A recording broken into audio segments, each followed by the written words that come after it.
So for a hip car, what you're going to do is you're going to stand as tall as possible. And then from there, with your right leg, you're going to try and lift your knee up as high as possible. So just try and lift it up as high as possible. Perfect. And then from there, I want you to drive this knee out to me as far as you can without your hip moving out. Perfect. Right there. And then from there, we're going to drive our heel up. Start swiveling, swiveling, swiveling, and have both knees touch. Perfect. And as we do all of this, we want to make sure that your shoulders stay over your hips, right? And so now coming back, lift that leg back up. Actually, take it right back, bend your knee, and lift the leg up right here. Perfect. And from here, I want you to pull your heel back without your chest falling forward. And now reverse everything we just did. Good, good, good. Open it up, open it up, open it up. Back to the front and back down. Perfect. So give me 2 more reps of that. Let's see how that looks with that movement. Up as high as we can. And through all of this, we're trying to make sure we work ourselves through every range of motion possible, but we don't want to have anything else moving outside of the hip, right? Perfect. How many reps typically would you recommend? So normally I would say you want to go about 4 to 6 reps each side and just being really slow and purposeful with it. And so after he's got this down, what we can tell him now is, I want you to think of even like ramping your body up a little bit more. Think of putting more energy into that hip as you go through. All right, let's try it again. Here we go. So we want to, squeeze, squeeze, squeeze, squeeze, force everything, start to open that up. Well done. That's a great job. That's and then bringing the ankle high on the backside too? Yes, yes. And then we go back right around. Good.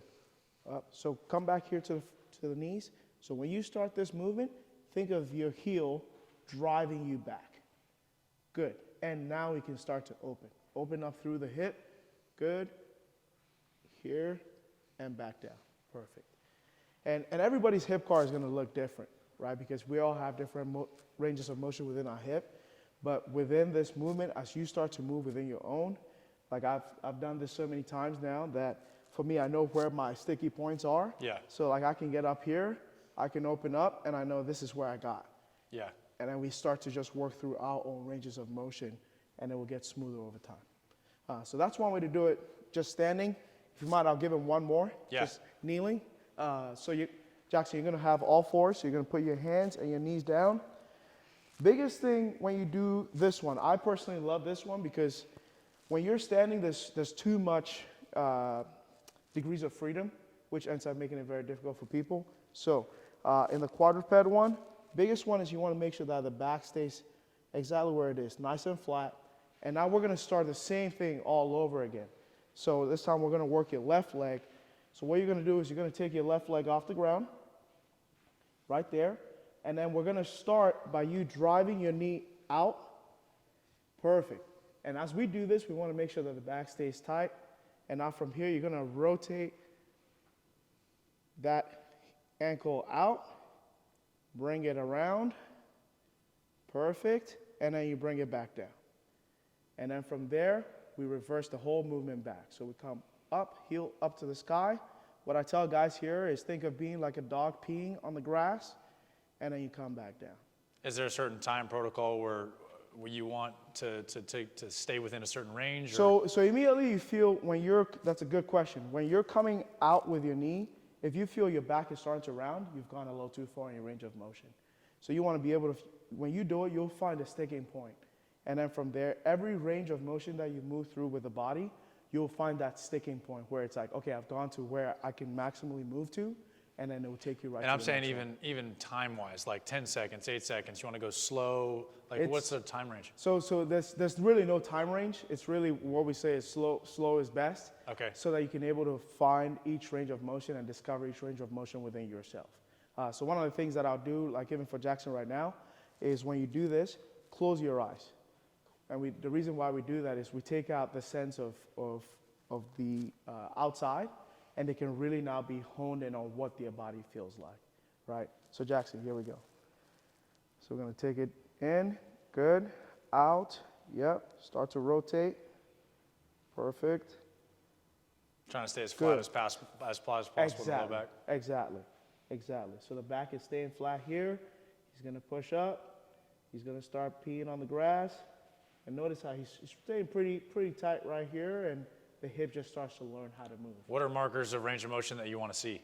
Is it like getting the knee up above the hip? Is it getting the ankle as high as you can? Like, what are the markers? Yeah, so the first one, when you're coming out with the knee, I would say you want to try and separate as much as you can without the back rolling. Yeah. That's really the biggest marker that you can use there. When you're coming back through hip extension, when you're down here and now you have to push back, if you can come up and get your heel as high as possible without the back rounding out, Right. that's a good marker as well. So those are really big things. But to like put it down to just like a specific range of motion, it's hard to do because everybody's different. Got it. Everybody's different. So yeah, that's those are two great ones that I normally use with our athletes. So what I'm going to have you do is I'm going to have you sit on the floor. And what we're going to do is you're going to have one leg straight out, and the other leg is just going to be bent with your foot on the floor. Perfect.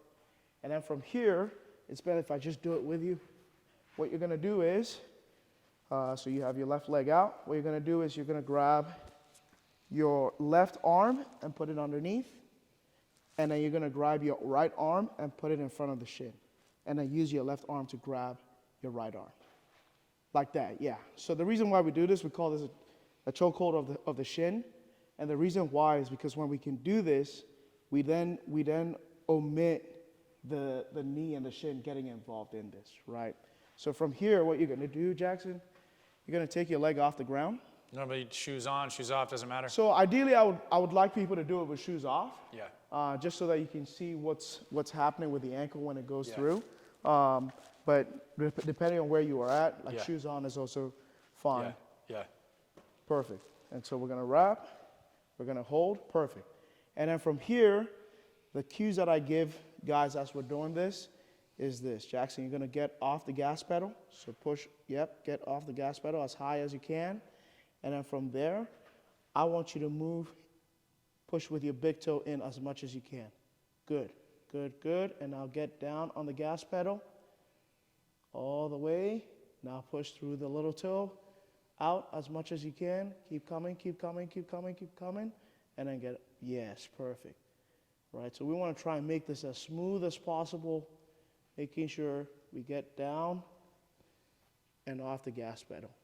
Just a big articulation of the ankle joint, no movement of the shin. No movement of the shin. It's really just the ankle working as to its maximum capacity and being able to find its new range of motion. And where are you feeling it right now? Kind of like up here. Yep, right down Yeah. the shin. Right, so the anterior muscles that run in front of the shin, those are very, very big. Those are big shock absorbers. Yeah. And so if we don't get them learning how to move and how to rotate in that manner, we leave ourselves vulnerable for some of these lower body And injuries. he has a history of an ankle injury on that side.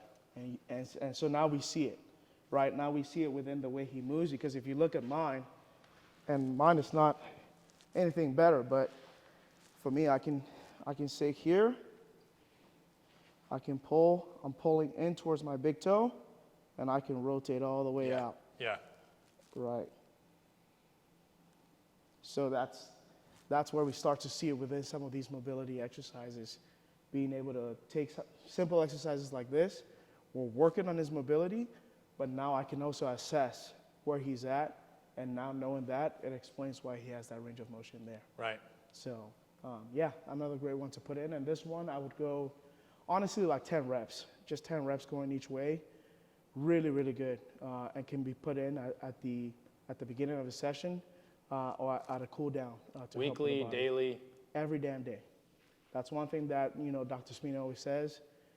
There's a 24-hour window within the FRC system to be able to get you where you need to be. And just being able to do something like this every damn day will help a lot, because you can never get tired of it.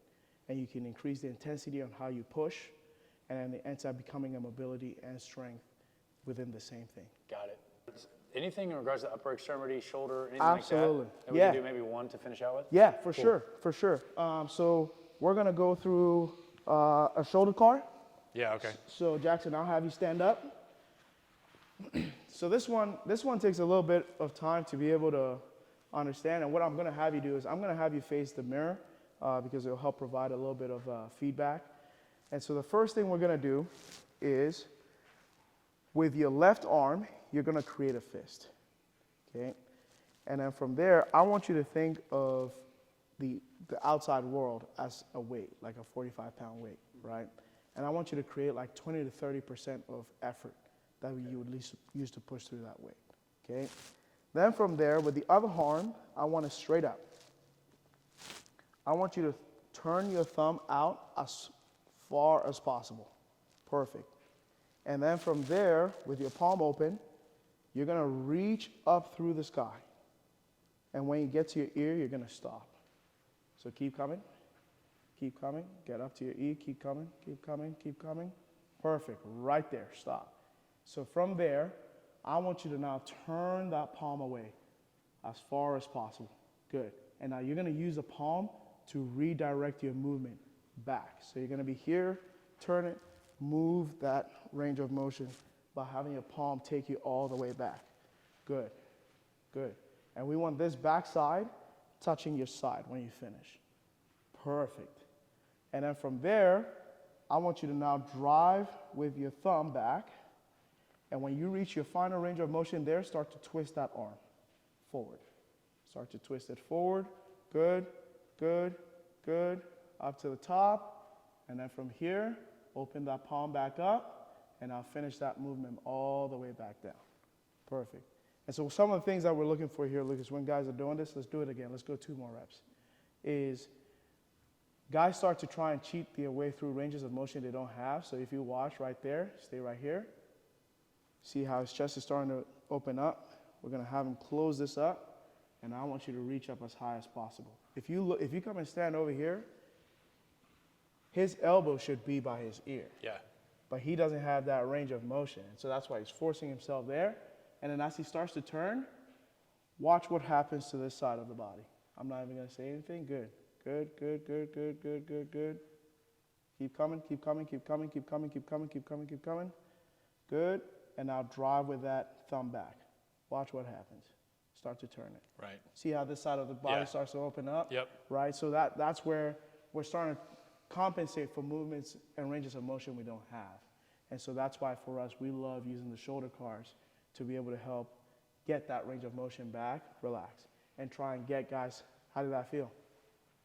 What kind of tighten the back, especially going back? And so that's, you start to find, again, it's a great exercise to be able to find that mobility, but also assess where you're tight, right? So for a lot of our guys, they get up here, they start to move around, and when they get here and they start to push back, we start to stretch out that pec.